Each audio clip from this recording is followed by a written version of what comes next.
Les déclarations fortes de Florentino Pérez sur le projet de Super League. L'UEFA valide sa réforme pour la Ligue des Champions. Le match nul de Liverpool face à Leeds, ou encore les dernières grosses infos mercato concernant Cristiano Ronaldo ou encore l'OM. C'est parti pour le journal Made in Foot du jour.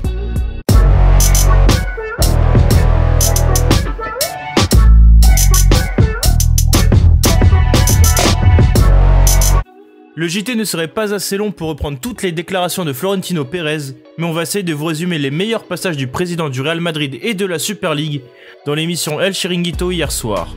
Invité du célèbre talk show espagnol, le dirigeant a vidé son sac et mis beaucoup de choses au clair concernant ce nouveau projet qui cristallise toutes les attentions depuis hier.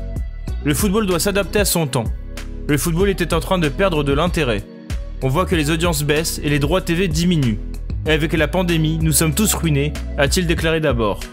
Florentino Pérez, qui assure que la Super League est créée pour sauver le football européen, s'est montré très sûr de lui face aux menaces de sanctions de l'UEFA. Les joueurs peuvent être totalement tranquilles, il ne se passera rien.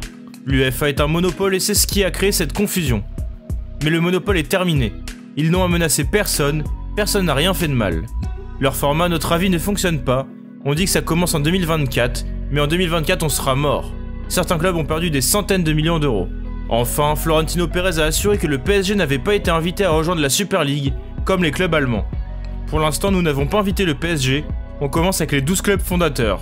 On pense que Paris pourrait nous rejoindre, mais je ne peux pas m'avancer parce qu'on n'en a pas encore parlé, ni avec les 2 clubs allemands. Justement, si le président du Real Madrid peut compter sur 11 autres gros clubs européens pour mettre en place sa nouvelle compétition, l'UEFA a aussi du soutien. Hier, 4 gros clubs européens ont pris la parole pour apporter leur soutien à l'instance. Le Bayern Munich, le PSG, Dortmund ou encore Porto. Alors que les médias évoquent une guerre entre les 2 clans, les Parisiens, les Portugais et les Allemands ont lancé la résistance. Contacté par Europe 1, la direction du PSG a fait passer un message clair et net. Impossible de se partager le gâteau uniquement à 12. Il faut des Leicester, des Atalanta, des épopées. Hier, alors que la Super League occupait tous les débats, le comité exécutif de l'UEFA a validé à l'unanimité sa réforme pour le nouveau visage de la Ligue des Champions, à compter de 2024. Si le nombre d'équipes participantes passera de 32 à 36, c'est surtout l'organisation qui va drastiquement changer. Exit les 8 poules de 4 clubs et place un groupe unique. Chaque formation jouera 10 matchs, 5 à domicile et 5 à l'extérieur, contre 10 équipes différentes, déterminées en fonction des chapeaux.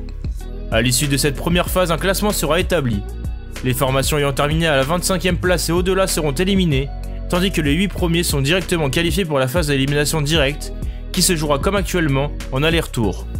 Les 8 places restantes se disputeront entre les équipes classées entre la 9e place et la 24e, sous la forme de play-off en aller-retour. Ensuite, la Ligue des Champions reprendra comme à l'heure actuelle avec ses 8e de finale, les quarts et les demi en match aller-retour. Au rayon terrain maintenant, décidément, Leeds aime malmener les gros. Après sa victoire sur la pelouse de Manchester City il y a quelques semaines, la formation de Marcelo Bielsa a accroché Liverpool 1-1 ce lundi soir à Elland Road dans le cadre de la 32e journée de Premier League. Ce match s'est déroulé dans une ambiance pesante où Leeds a manifesté contre la Super League dès l'échauffement, en portant un maillot avec plusieurs messages. La Ligue des Champions, elle se mérite, et dans le dos, le football est pour les supporters.